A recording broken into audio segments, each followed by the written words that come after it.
sois au poste jour et nuit. Merci beaucoup. Si vous voulez vous asseoir, s'il vous plaît. Je suis vraiment content de vous voir ce matin. Bienvenue à nouveau dans notre temps ensemble, dans la parole de notre Dieu. Un temps spécifiquement pour considérer comment se décharger sur le Seigneur. C'est notre thème ce matin. Comment se décharger sur le Seigneur de tous nos soucis. On veut que tous les éléments du message biblique, tous les éléments des illustrations qu'on va entendre puissent venir nous amener à cette décision personnelle qu'il faut absolument que je prenne ces fardeaux-là, qu'on parle de nos foyers, qu'on parle de notre santé, qu'on parle de nos petits-enfants, qu'on parle de notre avenir, qu'on prenne tous ces fardeaux-là quotidiennement, qu'on vienne les déposer au Seigneur pour être libre ensuite de le servir et d'accomplir sa volonté. Un père de famille décrit comment il avait encouragé, un père chrétien, sa famille à se débarrasser de toutes les inquiétudes de leur cœur pour se confier dans la provision de leur Père céleste. Et il avait trouvé une manière pratique de le faire. Il explique donc, pour mettre en pratique le principe de s'en remettre à Dieu en toutes choses, nous avons pris un sac de papier et nous y avons écrit Dieu. Et nous l'avons accroché en haut de la porte de notre cuisine. Lorsque nous prions pour des sujets tels que nos finances, nos priorités, nos responsabilités à chacun, notre avenir, nous notons chacun de nos soucis sur un morceau de papier. Donc, il marquait « Je m'inquiète de ce qui va arriver avec mon travail à l'avenir. Je m'inquiète de ce qui va arriver avec papa et maman qui deviennent plus âgés. Je m'inquiète concernant est-ce que je vais pouvoir avoir une épouse chrétienne un jour dans l'avenir. » Et tous ces sujets-là, on les marquait sur un bout de papier, puis ces morceaux de papier allaient dans le sac. La règle était la suivante. Si on commençait à nous inquiéter pour un sujet de prière qu'on avait déjà remis à Dieu, il fallait aller prendre le sac, monter sur une chaise, prendre le sac et faire tous les efforts pour retrouver à travers tous les sujets d'inquiétude le sujet particulier pour lequel je m'inquiétais encore. Puis ensuite, le prendre et le remettre dans le sac en disant « Seigneur, je me repens et je te remets ça entre les mains. » Il dit, on a essayé de faire ça pour développer un réflexe. « Ah, papa, maman, qu'est-ce qui va arriver avec ma scolarité dans l'avenir? Est-ce que je vais être capable de payer l'université, tout ça? » Toutes sortes de sujets. OK, qu'est-ce qu'on fait? Oui, le calepin est ici, on écrit ça, puis on va remettre ça entre les mains de Dieu. Mais il dit, j'ai honte d'admettre tout le temps que moi-même, j'ai pensé à fouiller dans ce fameux sac-là pour trouver ces bouts de papier et que je remette ces soucis-là entre les mains de mon Dieu. Ce père de famille qui connaissait le Seigneur et sa parole comprenait comment il était important de toujours se confier en Dieu. Avec les soucis qu'on a dans notre cœur, puis nécessairement, c'est ça qu'on nous dit dans notre verset ce mois-ci, n'est-ce pas? La belle promesse, déchargez-vous sur lui de tous vos soucis, car lui-même prend soin de vous. Mais il dit, il s'apercevait que sa famille ne deviendrait jamais tout ce que Dieu désirait pour elle si elle était paralysée par les craintes et les inquiétudes quant à leur avenir. Puis avec un peu de recul, il s'est aperçu que lui-même avait cette tendance-là. Puis nécessairement, on influence ceux qui nous côtoient, n'est-ce pas? Ceux qui nous écoutent, ceux avec qui on va partager ces soucis-là. Que lui-même avait tendance à s'inquiéter pour demain, même si Dieu ne voulait pas qu'il en soit ainsi, et même s'il avait développé cette technique-là pour encourager sa famille. Il était le premier à lever la main et à dire « Mon ami, j'ai une grosse faiblesse avec l'inquiétude. » Est-ce que c'est le cas dans notre vie? Est-ce que c'est le cas envers ce qui s'en vient dans l'avenir? Un auteur a mis les inquiétudes dans ce contexte particulier en disant « Quel impact l'inquiétude a-t-elle sur ma vie? Ça sert à quoi de m'inquiéter? Qu'est-ce que ça change? » L'inquiétude n'enlève pas de demain sa tristesse, mais elle vide aujourd'hui de sa force. Elle ne veut pas, elle ne vous fait pas échapper au malheur à venir, mais elle vous rend incapable d'y faire face quand il viendra. Dieu nous donne le pouvoir de supporter toutes les peines qu'il nous envoie, mais il ne garantit pas qu'il nous donnera la force de supporter les fardeaux que nous créons pour nous-mêmes et que l'inquiétude produit en nous. C'est pourquoi la parole de Dieu, à maintes reprises, nous met en garde concernant l'effet de l'inquiétude dans le cœur du croyant. Elle nous avertit qu'il est nécessaire de développer un tel réflexe de remettre nos soucis entre les mains de Dieu, et ça quotidiennement. Et que notre marche avec Dieu ne sera jamais aussi efficace tant qu'on va laisser les tracas gérer notre cœur. Et ce matin, j'aimerais qu'on puisse aller voir ce passage de notre verset d'encouragement pour qu'on puisse développer cette victoire-là, qu'on puisse grandir dans notre victoire sur l'inquiétude, de progrès en progrès. Cherchons la première épître de Pierre au chapitre 5. La première épître de Pierre, 1 Pierre au chapitre 5, pour voir le contexte de ce beau verset d'encouragement, puis le contexte qui va nous aider à réfléchir envers les attitudes de notre cœur quant à nos inquiétudes, à nos tracas et aux soucis dans notre vie. 1 Pierre, chapitre 5, et nous allons débuter au verset 5. 1 Pierre, chapitre 5, au verset 5. On nous dit de même, vous qui êtes jeunes, soyez soumis aux anciens. Et tous, pas juste les jeunes, dans vos rapports mutuels les uns avec les autres, revêtez-vous d'humilité, car Dieu résiste aux orgueilleux, mais il fait grâce aux humbles. Humiliez-vous donc sous la puissante main de Dieu, afin qu'il vous élève au temps convenable. Et, notre verset d'encouragement, déchargez-vous sur lui de tous vos soucis, car lui-même prend soin de vous. Wow, on nous présente la bonne perspective, n'est-ce pas, envers notre Père Céleste. Lui-même prend soin de vous. Notre beau verset d'encouragement pour le mois de mars nous présente la solution à l'inquiétude du cœur chrétien et décrit ce réflexe de l'enfant de Dieu qui lui permet d'être béni dans les voies du Seigneur. Il annonce le moyen de retrouver la paix lorsque les tracas de la vie nous ont privés de cet élément si important, c'est-à-dire la paix dans l'expérience de l'enfant de Dieu. Et en effet, le Nouveau Testament affirme que la paix et les tracas ne peuvent pas cohabiter ensemble dans le cœur humain et qu'il est impossible de demeurer près du Dieu de paix lorsqu'on ne règle pas le problème des soucis qui accablent notre cœur. Donc ce matin, j'aimerais voir avec vous 3 manières de pratiquer ce que notre verset d'encouragement nous dit ici dans 1 Pierre 5, 7. 3 applications de ces vérités-là pour nous permettre d'avoir la paix malgré les circonstances. Jésus a dit, vous aurez des tribulations sur la terre. Jean 16, 33, mais ayez courage, j'ai vaincu le monde. Donc il va y en avoir des problèmes. Il va y en avoir des difficultés. On aimerait bien dire que la vie chrétienne est rose, hein, que tout va bien, puis tout fonctionne bien, on est toujours joyeux, il n'y a jamais de pleurs, il n'y a jamais de problème. Ce n'est pas la réalité. Mais 3 applications de ces vérités-là pour nous garder en paix et 3 moyens de suivre la parole de Dieu dans les voies de notre Maître, malgré tout. Cette première application que j'aimerais vous suggérer, puis ça commence là pour le chrétien, c'est que le chrétien doit s'humilier devant Dieu. Le chrétien doit s'humilier. Puis là, on voit dans le contexte de notre verset d'encouragement, c'est en train de parler de cela, de prendre une bonne position devant Dieu, de garder une bonne perspective modérée de qui nous sommes.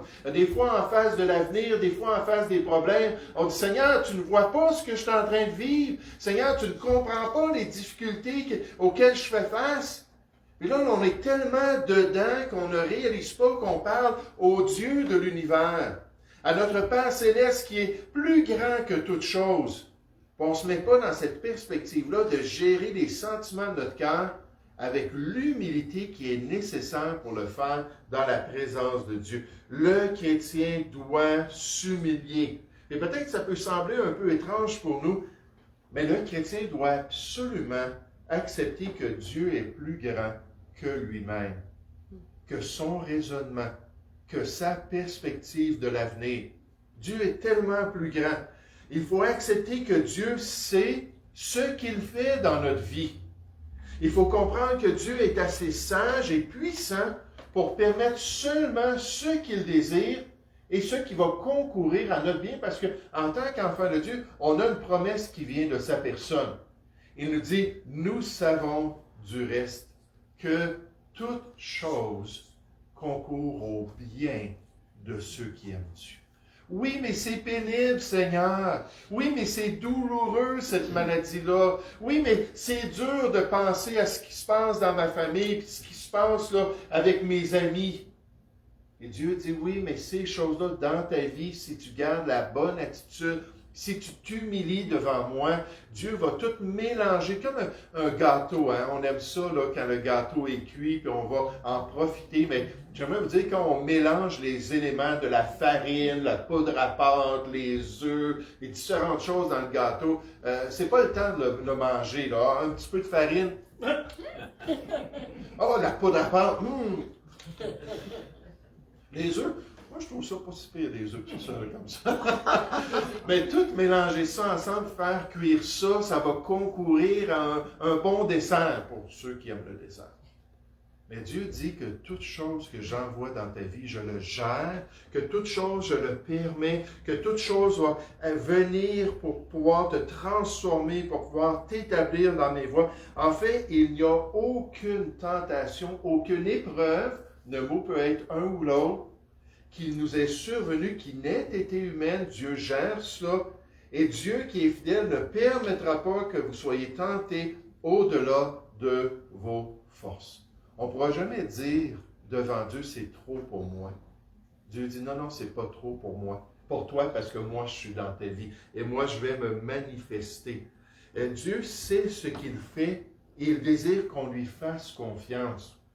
Dieu veut qu'on lui permette d'être Dieu dans notre vie, de régner dans l'univers, de prendre soin de notre avenir.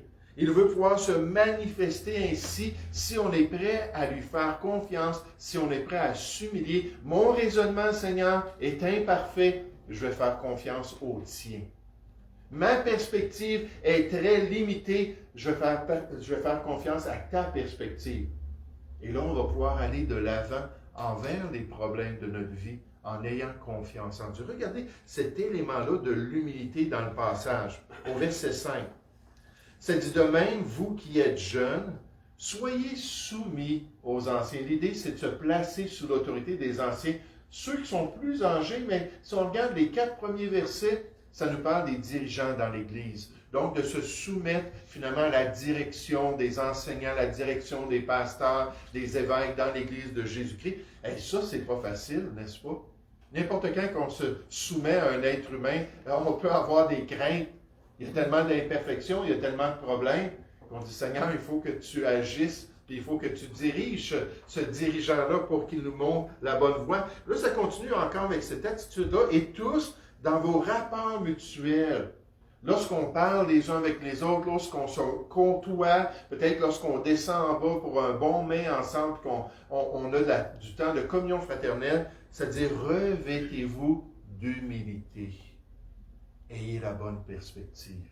Ayez la bonne attitude les uns envers les autres. Pourquoi? Parce que Dieu résiste aux orgueilleux. Orgueilleux, c'est-à-dire enflé, gonflé. Que je suis grand, que je suis spirituel, que je suis important. C'est ça, orgueilleux. L'humilité, c'est... C'est-à-dire de prendre une bonne position devant Dieu. Dieu va résister son état orgueilleux, mais il va nous faire grâce si nous sommes humbles.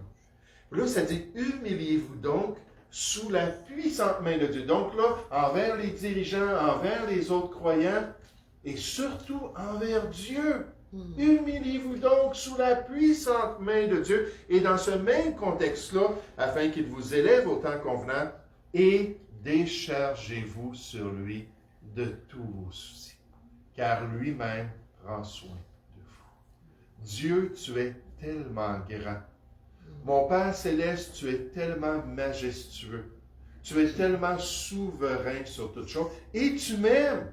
Tu as prouvé ton amour en envoyant Jésus sur la croix pour moi. Et à travers tout ça, je me place dans une position humble. Et je dis, Seigneur, je me confie en toi. L'humilité est nécessaire. C'est un des éléments cruciaux pour qu'on se confie correctement en Dieu. L'humilité nous permet de voir le Seigneur comme le maître de toutes mes circonstances. L'humilité est le fondement de ma vénération de sa personne et de l'adoration du Dieu Tout-Puissant. Celui qui me rassure envers cette confiance-là en me disant « Arrêtez et sachez que je suis Dieu. Je domine, je règne, je suis souverain. Je suis au contrôle sur les nations. Oui, mais la Russie en ce moment, puis les guerres qu'on entend, là, tout ce qui se passe. Il dit, je domine sur les nations. Je domine sur la terre. Je domine sur toutes choses. Tu fais bien de te confier en moi. Amen. Oh, soyons assez humbles pour rendre l'honneur et la gloire à Dieu. Ayons la bonne attitude envers sa personne et son œuvre, pour comprendre qu'il est plus grand que tout ce que le chrétien peut vivre ici-bas. Et ayons une piété digne de celui qui prend soin de tout l'univers. C'est exactement ce que Jésus a dit à ses apôtres, n'est-ce pas? Dans les passages où il parle de leurs inquiétudes, il a dit, écoutez, Dieu gère l'univers. Mon Père céleste s'occupe des petits oiseaux. Il prend soin de l'herbe des champs. Il peut faire toutes choses. Et il peut prendre soin aussi de toi, pour les calmer et les aider avec leurs soucis. Premièrement, on voit qu'il faut s'humilier devant Dieu. Quand on commence à lever le poing vers le ciel, en face de ce que Dieu fait dans notre vie, ce n'est pas de l'humilité. Alors Dieu s'apprête à péter, à nous dégonfler, parce qu'on doit prendre la bonne position devant Dieu. Maintenant, un deuxième moyen pour retrouver la paix. Je me place devant Dieu avec humilité. Un deuxième moyen pour retrouver la paix, c'est de m'abandonner à Dieu. D'abandonner ma vie à Dieu. Quand je pense à ma maison, quand je pense à mes biens que je pourrais perdre un jour, quand je pense à ma famille, quand je pense à mon salaire, quand je pense à ma santé, toutes sortes de choses que j'ai à cœur dans ma vie, puis c'est normal, on est des gens responsables, on veut faire le bien, on veut être de bons citoyens, de bons papas, de bonnes épouses, de bons enfants de Dieu. Toutes ces réalités-là dans notre vie, souvent quand ces choses-là sont menacées, c'est là que ça révèle que peut-être, devant Dieu, elles n'ont pas la bonne place dans notre cœur. Et peut-être c'est rendu une idole. Mon pasteur disait toujours ça, quand il y a une petite lumière de colère qui vient apparaître dans mon esprit, peut-être que Dieu est en train de toucher à une idole dans mon cœur, à une corde sensible.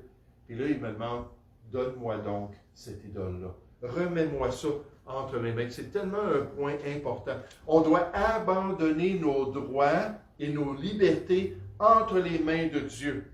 On doit remettre à Dieu nos plans, notre avenir et nos rêves qu'on choisit, soit toutes choses en faisant confiance en sa personne. On doit développer une attitude de soumission et d'abandon envers le plan du Seigneur pour notre marche dans ce monde. Et j'aime tellement ça lorsqu'on voit dans le livre de Job, il a été éprouvé, il a perdu ses enfants, son épouse s'est détournée de Dieu, il a perdu tous ses biens, il a perdu ses ouvriers. Qu'est-ce qu'il a dit, Job? Je suis sorti nu du sein de ma mère, et nu, je retournerai dans le sein de la terre, dans mon tombeau. J'avais rien quand je suis arrivé dans ce monde, j'aurai rien quand je vais quitter ce monde. Là, il était prêt à tout donner à Dieu. Seigneur, ces choses-là que tu as prises, là, je ne me fâcherai pas contre toi parce que de toute façon, je te les donne toutes. Et je suis prêt à tout consacrer au Seigneur. pour avoir cette liberté-là de suivre le Seigneur dans les différents contextes de notre vie. Et dans les béatitudes du Seigneur Jésus, je trouve que cet esprit-là ressort lorsqu'il a dit « Heureux les pauvres en esprit, car le royaume des cieux est à eux. » Ils sont attachés au royaume de Dieu et non pas au royaume de la terre. Heureux les pauvres en esprit. Ils se sont appauvris dans leur perspective des choses. Tout appartient, Seigneur, je te consacre toutes choses pour accomplir la volonté de Dieu. Oh, le chrétien peut dire, je n'ai plus rien qui m'appartienne dans ce monde, Seigneur. Je t'abandonne tous mes biens et tous mes rêves. Je te consacre mon avenir et mon bonheur, car c'est toi qui es le maître et le Seigneur de ma vie. Je m'offre à toi sur l'autel du sacrifice pour accomplir ton plan parfait dans mon existence. Alors qu'on voit ces inquiétudes-là révéler nos attachements, on peut dire, Seigneur, je veux juste être attaché à toi. Juste être attaché à ta personne. Le restant, je remets ça entre tes mains. Le missionnaire Jim Elliot, qui est devenu un martyr pour l'Évangile, a exprimé cela ainsi. Il a dit, « Il n'est pas fou, celui qui perd ce qu'il ne peut conserver », en parlant de sa vie propre. Il n'est pas fou celui qui perd ce qu'il ne peut conserver pour obtenir ce qu'il ne peut perdre. Donc, d'être prêt à tout remettre notre vie entre les mains du Seigneur pour dire, Seigneur, permets-moi seulement d'accomplir ta volonté. Permets-moi seulement de te glorifier ici-bas. Peu importe ce que tu permets, peu importe ce que tu enlèves, je te remets toutes ces choses-là, elles t'appartiennent. Puis je veux vraiment être libre de pouvoir vivre jusqu'à la fin pour accomplir ta volonté. Et c'est exactement ça qu'il a fait. Puis il a été assassiné par un groupe de guerriers, des guerriers Oka, en 1952, je pense. Parce que lui et ses 4 autres amis voulaient leur partager l'Évangile en Amérique du Sud. Cette tribu-là a envoyé 10 guerriers pour leur enlever la vie. Et Dieu a permis à leurs épouses, à certaines de leurs épouses, de rentrer ensuite dans la tribu et de leur partager l'Évangile. Et c'est là que Dieu a sauvé. Les premiers à être sauvés, c'était ces 10 guerriers-là qui ont compris leur erreur, en enlevant la vie de ces gens-là. Mais Jim Elliot savait exactement ce qu'il devait faire. Et Jésus nous présente ça pour être un vrai disciple. Nous sommes des enfants de Dieu si nous sommes sauvés. Mais la question, c'est est-ce que je suis un vrai disciple? Il a dit, si quelqu'un vient à moi sans me préférer à son Père, mes parents sont importants pour moi. Est-ce que Jésus est plus important? Sans me préférer à son père, à sa mère, à sa femme, à ses enfants, à ses frères et à ses sœurs, et même à sa propre vie, s'il ne fait pas ça, il ne peut être mon disciple. Et quiconque ne porte pas sa croix, qui représente un renoncement personnel, et qui ne me suit pas, ne peut être mon disciple. Ainsi donc, quiconque d'entre vous ne renonce pas à tout ce qu'il possède, ne peut être mon disciple. De dire, Seigneur, je te donne toutes choses. Seigneur, je remets ma santé, je remets ma vie, je remets mon avenir entre tes mains et je me confie en toi pour accomplir tout ton plan. Regardez dans notre passage comment on voit cet attachement-là qui peut devenir un fardeau pour nous dans notre voie avec le Seigneur. Verset 6, 1 Pierre chapitre 5. « Humiliez-vous donc sous la puissante main de Dieu et qu'il est puissant. » Il dit de s'humilier et de reconnaître la grandeur de Dieu afin qu'il vous élève au temps convenable et déchargez-vous sur lui. Là, on présente quelqu'un qui porte une charge, qui porte un fardeau sur ses épaules, des choses auxquelles il est attaché, des choses pour lesquelles il est prêt à se battre, mes droits et mes libertés. Et je ne dis pas de ne pas être responsable envers ces choses-là de notre vie, mais ultimement, on les remet entre les mains du Seigneur.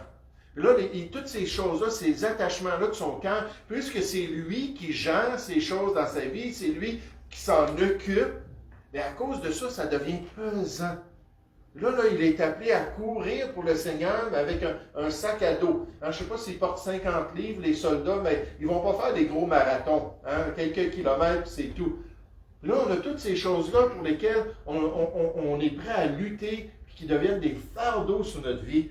Et la Bible nous dit, déchargez-vous sur lui de tous vos soucis. de toutes les inquiétudes de votre cœur pour ces choses que vous aimez tant. Et que Dieu pourrait un jour enlever de votre vie, votre santé, vos libertés, votre famille, vos ambitions, votre carrière, vos biens, etc. Remettez toutes ces choses qui vous écrasent par les soucis qu'ils engendrent dans votre cœur. Remettez toutes ces choses à Dieu. Abandonnez-les aux pieds du Seigneur. Là, on nous dit car lui-même prend soin d'eux. Le grand missionnaire Hudson Taylor, lorsqu'il est parti pour l'Inde et ensuite pour la Chine, a dit aux chrétiens qu'il côtoyait, il a dit que c'était nécessaire, il a dit « Abandonnons à Dieu notre travail, abandonnons nos projets, nous-mêmes, abandonnons nous-mêmes, nos vies, nos proches, notre influence, notre réputation, notre tout, directement dans la main de Dieu. Et alors, et ce missionnaire-là, en s'en allant en Chine, il était face à toutes sortes de dangers, l'arrestation, l'exécution pour être un traître là-bas dans le pays. Puis il savait que ses amis chinois allaient être persécutés à cause qu'ils s'étaient tournés vers Jésus-Christ. Il dit, il faut tout abandonner ça à Dieu. Il dit, alors, quand nous lui aurons tout remis, il ne restera plus rien qui puisse nous inquiéter. Parce que ma carrière est entre les mains de Dieu. Ma santé est entre les mains de Dieu. Mes enfants sont entre les mains de Dieu. Dieu s'en occupe. Mon avenir est entre les mains de Dieu. Là, il dit, il n'y a plus rien qui va nous inquiéter. Puis là, on va vivre notre quotidien en servant le Seigneur avec joie. Ce réflexe de se décharger. Ce réflexe de dire, non, non, Seigneur, toi, tu as les épaules solides. Je remets ces choses entre tes mains. C'est toi qui dois gérer ma vie. C'est toi qui dois diriger ma barque vers le port que tu veux. C'est toi qui dois accomplir ta volonté dans mon existence. J'aimerais juste vous illustrer cela avec l'histoire d'un homme d'affaires, un chrétien qui s'appelait Robert Gilmore Letourneau. Monsieur Letourneau, c'est un ingénieur et un inventeur. Il a écrit un livre qui est connu des fois dans les milieux chrétiens qui s'appelle « Dieu dirige mes affaires ». Et M. Letourneau avait eu beaucoup de succès à développer sa compagnie avant de connaître Christ. Donc, lui, là, il était cet homme d'affaires-là, cet ingénieur-là, c'est lui qui a développé la machinerie pour enlever les montagnes, pour niveler les montagnes, pour faire des autoroutes à travers les États-Unis. Ça n'existait pas des gros machins comme ça qui s'en venaient, puis ça grugeait toute la montagne pour pouvoir aplanir le sentier pour faire les autoroutes. Fait qu'il a tout développé ça, entre autres. Mais quand il est devenu chrétien, il s'est aperçu que sa compagnie a commencé à mal fonctionner. Là, il y avait des tensions, il y avait des problèmes financièrement, il y avait toutes sortes de choses qui étaient en train de se manifester. Là, il disait, Seigneur, comment se fait-il? Moi, ma compagnie, là, je veux juste continuer à faire ce que je faisais, puis je pense pas que je fais quoi que ce soit de mauvais. Je prends cet argent-là, puis je l'investis de différentes manières, puis j'essaie de t'honorer en rendant témoignage de ma foi. C'était quelqu'un qui aimait ça, évangéliser, tout ça. Mais alors qu'il cherchait la face de Dieu un jour, dans la présence de Dieu, Dieu lui a montré ce qu'il voulait pour lui. Il a dit, je veux que tu me remettes ta compagnie. Je veux que tu me donnes les clés de ta business et que tu me permettes de gérer ta business.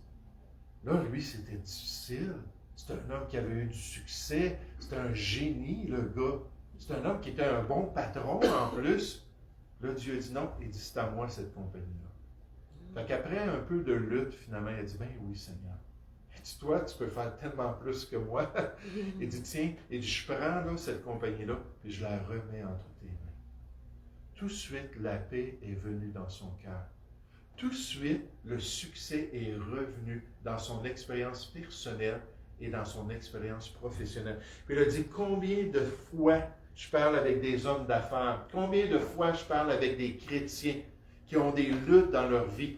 Puis je leur explique mon expérience où quand j'ai dit, je donne tout au Seigneur, que là, non seulement Dieu nous donne une bénédiction avec une paix extraordinaire, puis Dieu dit, mais écoute, je vais bénir même ce que tu m'as donné. On se souvient d'Abraham, n'est-ce pas? Dieu dit, donne-moi ton fils que tu aimes tant. Finalement, il est allé au mont Morija après 3 jours de route, puis là, il a attaché son fils sur un autel, puis il est venu pour le tuer, puis il a dit, oui Seigneur, je te fais confiance, je te donne ce fils-là dans lequel se trouvent toutes mes promesses. Puis comme il est venu pour le tuer, Dieu a dit, non, non, ok, c'est juste ça que je voulais. Moi, ton fils, là, je vais le bénir incroyablement, parce que tu as eu confiance en moi. Et Dieu nous appelle comme ça à se confier. Dieu nous appelle à lui remettre ces éléments-là de notre vie qui nous inquiètent, qui nous accaparent, qu'on a à cœur. Hein? Qui ne veut pas avoir une bonne santé pendant encore longtemps? Qui ne veut pas encore avoir toute sa tête et être en mesure de faire ce qui est bien? Toutes sortes d'éléments dans notre vie. Et il dit, plus que j'en parle aux gens, plus que je vois leurs yeux s'ouvrir et plus qu'ils deviennent libres d'accomplir la volonté de Dieu. Il y a des années de cela, je lisais l'histoire de personnes qui habitaient en Amérique du Sud. Et dans un de ces pays-là de l'Amérique du Sud, ils ont des petits chimpanzés qui sont vraiment tannants. Des chimpanzés qui viennent et qui vont prendre des vêtements sur les cordes à linge. Puis ils vont partir, c'est comme un jeu pour eux. Ils vont partir avec les vêtements s'ils sont capables de les enlever. Ils vont venir dans les jardins, puis ils vont arracher là, les épis, puis ils vont arracher, là, ils brisent les maisons, les toitures, tout ça. Là, quelqu'un il a dit, il dit, j'ai trouvé une manière de les attraper.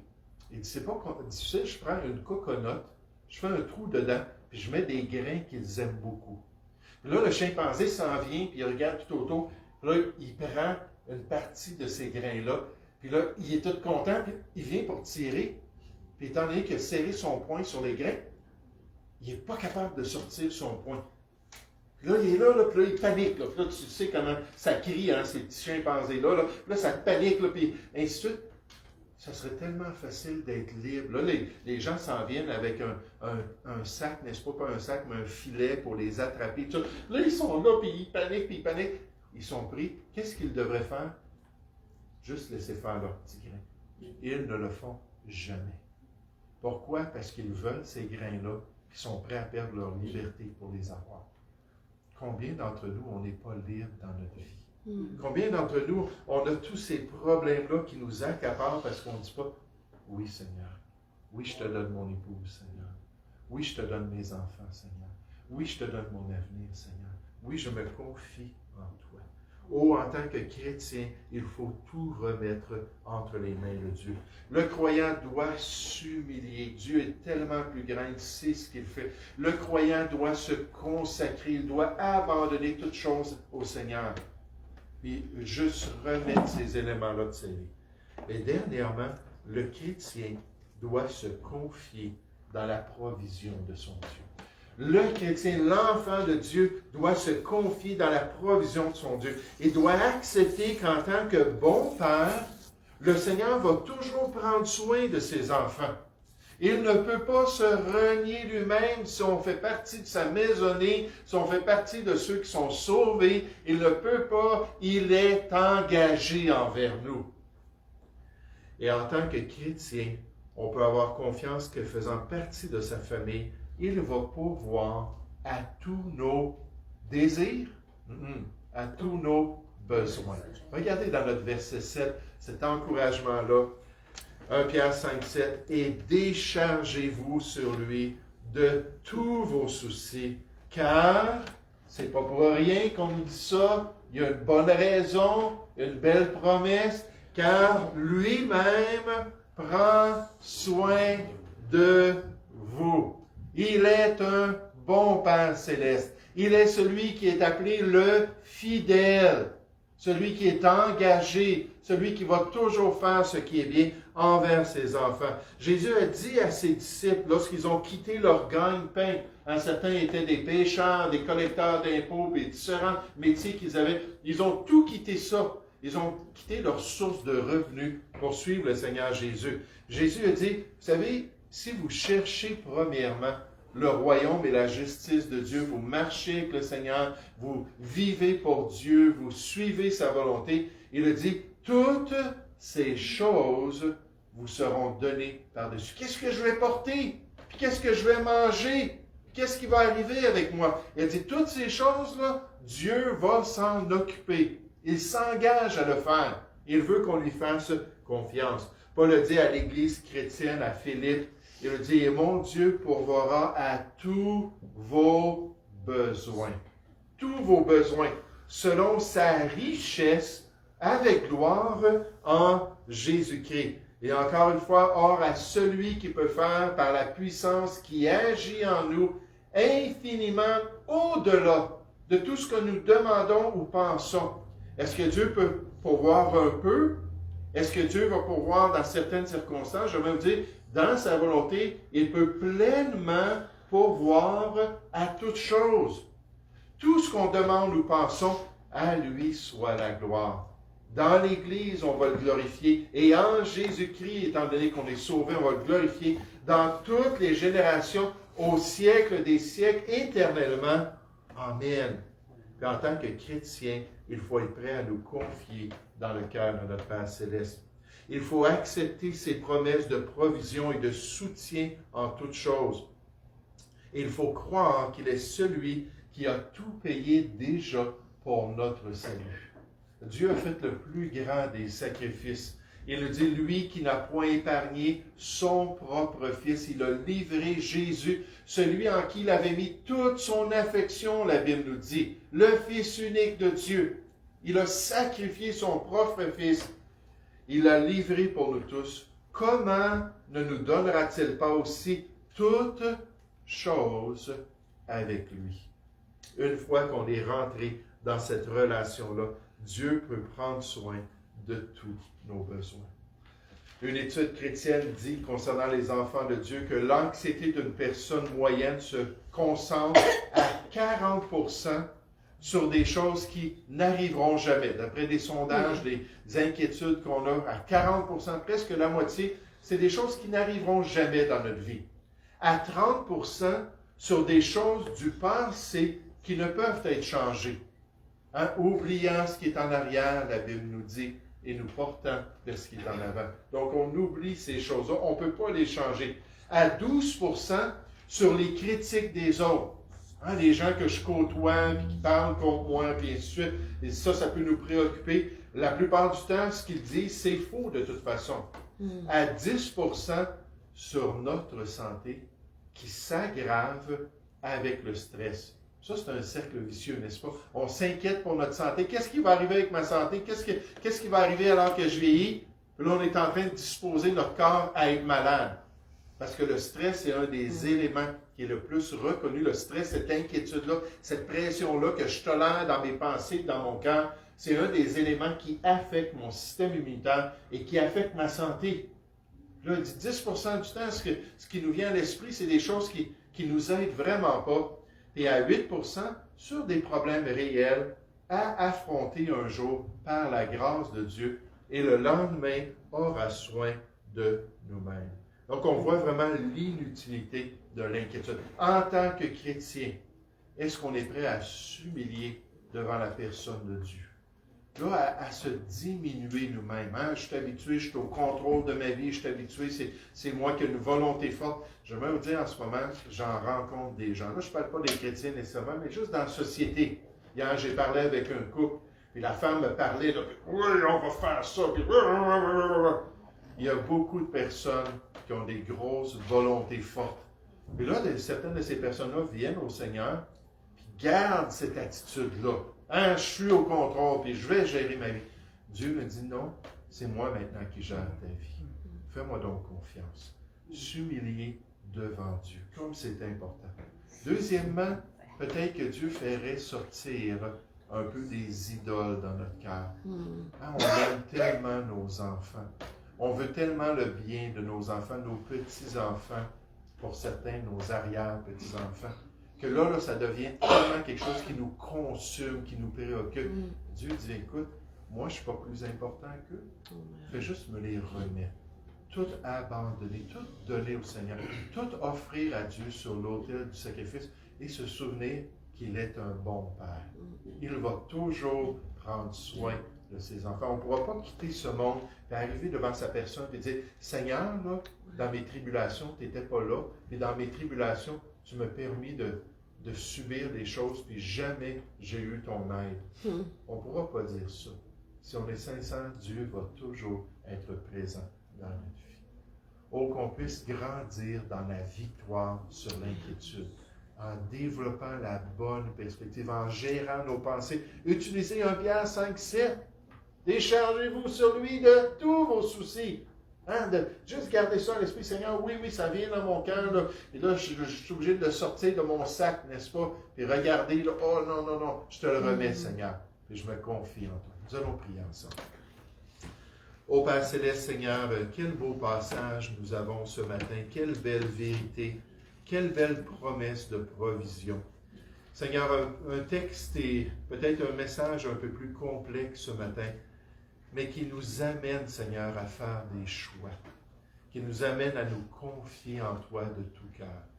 Oui, c'est incroyable de penser à tout ce qui se passe en ce moment dans notre société, de voir tous les changements, mais toi, tu es assis sur ton trône et tu es au-dessus de toutes choses.